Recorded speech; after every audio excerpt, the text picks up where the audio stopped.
Yan. Alam mo na ano, kasi di ba, ang tagal na ito, of course, bago ka pa mag-ready, anak, pero they really waited for Yan ang tatanong.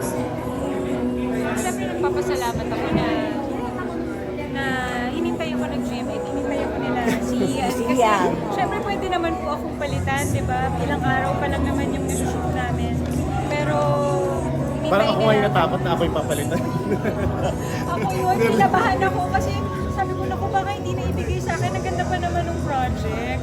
Tapos first time ko makakasama si Sin. So, thankful ako na binigay pa rin nila sa akin.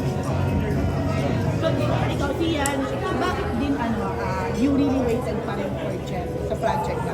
Hindi ka dumating sa punto na parang, sige po, Nainip ka. I'll change na lang na ibang project, gano'n. Kasi hindi tayo sure kung kailan talaga makakapag-shoot.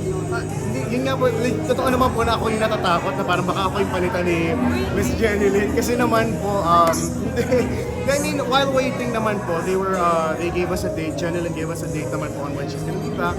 So I got to accept din naman po different projects while Jenny Lynn was resting and taking care of her baby. But it's good na hindi yung pinabayaan ng Jen.